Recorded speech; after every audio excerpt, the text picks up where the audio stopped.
Let's talk about the issues that Nigerians, that matter to them and their lives in the choice of who becomes the next leader.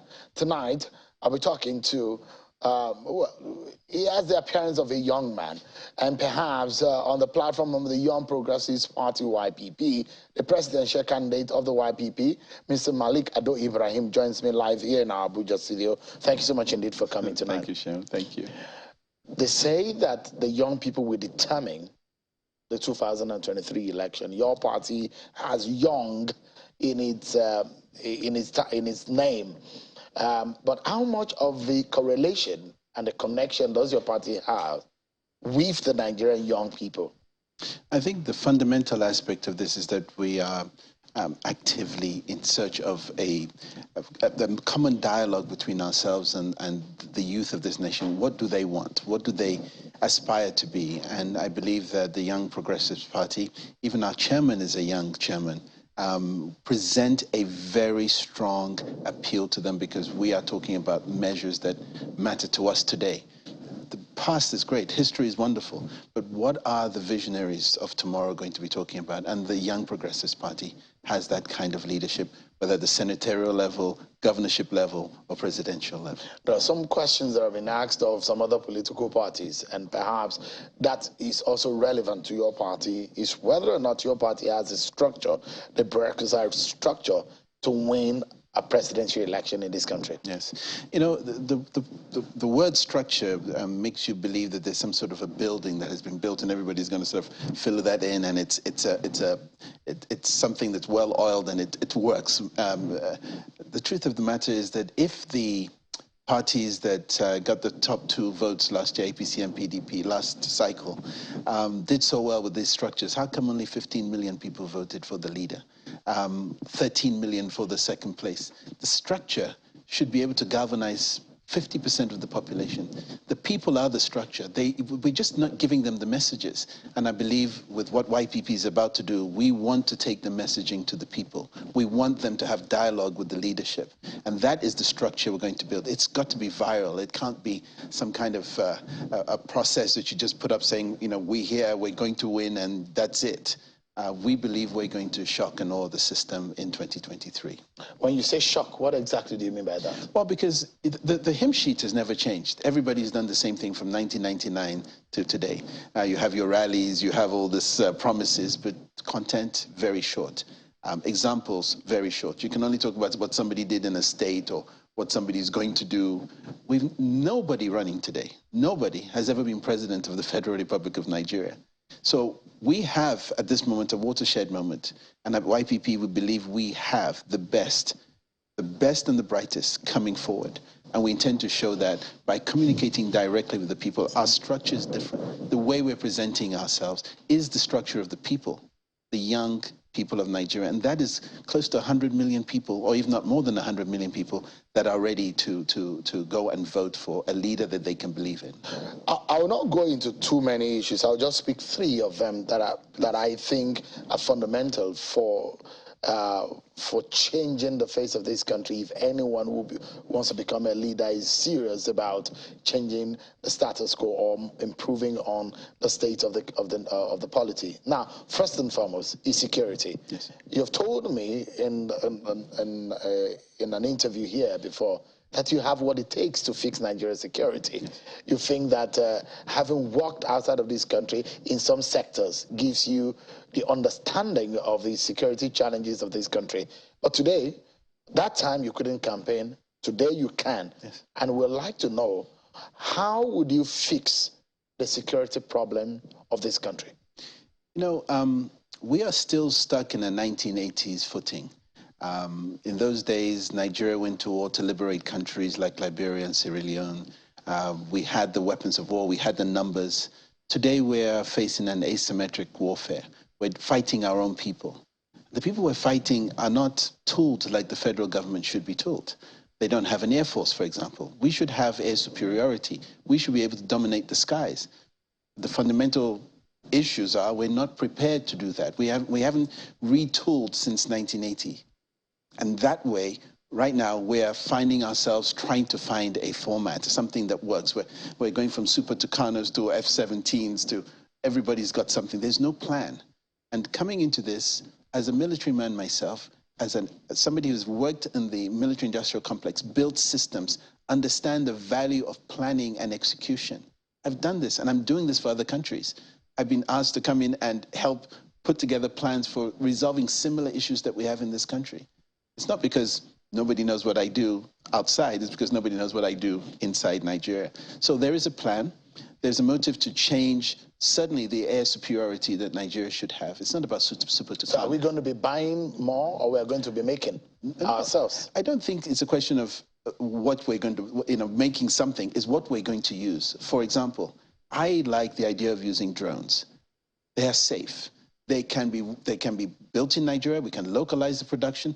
But what drones give you is what we're not qualified to do tomorrow. We cannot train our pilots quick enough to be able to fly night missions. We don't have thermal imaging. We don't have the weapon systems. We haven't got night vision capability. But if you're sitting in a drone environment where you have the optics and the dashboard to be able to see your enemy, we can fly at night. We can see bodies at night. We use thermal imaging. We can pinpoint 300 people moving in the bush. The enemy knows we don't fly at night. So when do they do their mischief? At night. We've got to change this thing up, and we keep going back the same way. Your enemy knows that you can't fly at night. They know you're using heavy helicopters. They give thunderous noise, and they hear you coming, and they lay low. The preparedness, the architecture of Nigeria can be changed overnight with somebody who has that ability.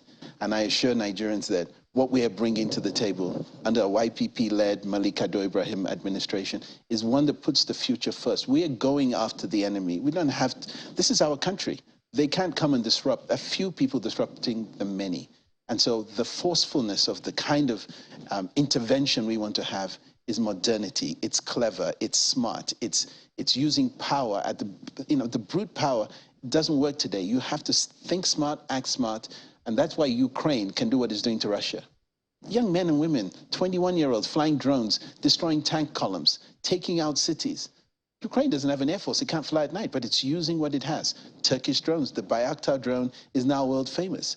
Nigeria can do the same thing, and we have the technology to do that. I know that we're retooling in that direction, but we're not retooling fast enough. And the kind of person that I am is I'm definitely somebody who's result-oriented. I see what I want, and I know how to get there, and I plan towards executing that. So the forest of the northwest region of the country, you are going to man them with drones. You are going to police them basically with science and new technologies. But the question is, how long do you think it can take, for example, if you were elected president of Nigeria, how long will it take to be able, for example, to do an initial flush out of these bandits? You see, the problem we have is not it's just about the bandits in the north, but we're surrounded. We're under some false sense of security at the moment. We are surrounded by the enemy. The enemy is within. We had a breakout in Kuje. Those men are in Abuja somewhere waiting for whatever orders they're going to get. We need better intel. We need to be able to gather that better. We need ISR. We need the intelligence capability to survey and reconnaissance. And that comes from actually tooling yourself properly. We have very, very smart young men and women in Nigeria that understand artificial intelligence. They understand technology. Putting them to play is not difficult, but you have to have the enabling environment for that to happen. You have to have leadership that can take you there with a plan, because just buying things and putting them on the ground doesn't work. We have Super Tucanos that cannot fly. We bought something for $40 million where we could have bought them for a lot less. We could have bought more up-to-date equipment for the amount of money we spent. So is the Super Tucano an old version of equipment? Well, the Super Tucano is a propeller aircraft. It is agile, but it is slow. It has been used in countries like Colombia and sometimes in Iraq where you have insurgency, but that insurgency is in an open play. We have a different kind of need, and I would have told us a lot better. We spent $40 million per aircraft on an aircraft that is, ancient. It's a crop sprayer that has been modified to have warlike capabilities. when we could have bought F-16s or F-18s and even maybe pushed for F-35s. But the US law, the Leahy law, does not allow Nigeria to buy high-tech equipment. We could have gone to countries like Turkey, the same way Ukraine did, and bought non-ITAR equipment so that we can prosecute the war. And I also say this, Nigeria should be in charge of its military-industrial complex. We must build our own weapon systems. We should not be dictated to. And if you're doing this, you create jobs, you create understanding, you create patriotism. These are the three main elements that our military men, brave men and women, need to have. They need to know that when something breaks, we can fix it. You're talking as though you're going to sort of rebuild or refashion the military. The fundamentals are there. DICON was built, the Defense Industry Company of Nigeria was built. It's in Kaduna. It's not producing what it can do. And during the Abacha era, we were producing 9mm pistols. The DICON setup was so that if Nigeria produced small arms, the 9mm pistols, the rest of ECOWAS would not even be importing 9mm weapons. It would stop weapons proliferation into West Africa, and this would have given Nigeria some strength internationally. We haven't done that. And these are the kind of elements, I think, where we have an industrial complex that is probably being used by 10% of its capacity. We can do more, we can employ more, we can give more confidence to our people, and we have something that nobody can take away. Because at some point, they'll tell you cannot buy that weapon, or it's your human rights issue is not going to allow you to do these things. We got to put Nigeria first, and we got to put our men and women that are at the forefront of this, at very best, in a way that they can feel that the country cares about them. Now, let's go into the issue of the economy. You've once said that you will turn Nigeria into a single currency economy. Yes. What does that mean? You know, it just begs to understand why we have such a monetary policy that allows for 4 or 5 different exchange rates. The CBN has got this wrong. Part of our problem is when I can buy the dollar at 400, and the black market is selling it at 600. What is the incentive for me not to sell and profit on that 400? That's 200 naira that I can make. You're almost giving the would-be exploiter of this an opportunity. You'd be, dead stupid not to take that. That window opens itself for corruption, for wrecking our economy. We need a single exchange rate. With a single exchange rate, everybody knows what they get. You go to England, you go to the Bureau de Change, there's a number out there. That's the number. No matter what you do, that's the rate. Why do we have multiple rates? Well, who benefits from that? The country doesn't. We wreck our economy by trying to fix the situation for a few people rather than for a nation. And I'm a great believer that the monetary policy of the Federal Republic of Nigeria should be the sole element that we focus on for the economic growth. And if you do that, and I think one more thing that I hope I'm not stepping on your toes with this one, is that if we get power right and we get the economy right, Nigeria is a completely different country. You mean electricity? A country without electricity is in the dark. We've not been able to get it for several years. We spent $30 billion since 1999. And you think you have an answer into fixing it? I'm doing it. Doing it for who? I'm doing it for different countries. I'm doing it here in Nigeria, in Adamawa. Yola Disco takes 7 megawatts to distribute to 4 states. Borno doesn't have any electricity, hasn't had electricity for 2 years. Taraba, Yobe, and Adamawa, 7 megawatts at the end of the Nigerian grid. We put 5 megawatts on Seboro International, an industrial complex, an EPZ, and we're doing amazing things. We're working through the night. We put industry, and we've done things in such a way that makes me believe that Nigeria has hope if it has a leader like me, like what I want to do, to bring everybody together. But you've heard about the Siemens deal. The Siemens deal is only going to fix this transmission issue we have. The generation, yes, fantastic, but how long are you going to do? How long is it going to take to put 7,000 megawatts onto something that can take 3,000? The world of power has changed. You can embed power where it's needed. With $30 billion, with a quarter of that, I'll have definitely got 15,000 megawatts where it's needed, using what we're blessed with is the sun, adding renewables into our energy mix, giving hospitals, schools priority, definitely looking at our infrastructure, because what happens if you do not put power where it's needed, you're going to have brain drain. People want to leave. Why do I go into a classroom, put the lights on, my chemistry set doesn't work, the air condition doesn't work? I go into a hospital and they tell you need to put money for the generator so that they can cool your drugs. We are missing what is best about where we are, and we're trying to do what the Europeans want us to have. We need to retool, we need an energy mix, we need to be very clever in the way we place our power. And when we place our power right, the citizens do well. Industry thrives. And when industry thrives, the economy moves. This is so intermingled, where we keep thinking there's separate things. People say, we're going to fix the economy. Well, fix the economy how? If you don't have power, if you don't have security, your investors are not going to come because there's no power. Your investors are not going to come because there's no security. Nobody wants to come into a danger zone. That is the image of Nigeria, and we must change But you that. cannot take away the fact that there's a huge potential in this country. Sometimes where there are crises, there are opportunities. Yes. So anybody who wants to become the next Nigerian leader has a huge challenge and burden to fix the country, yes. Yes. An opportunity also is there to be able to do good.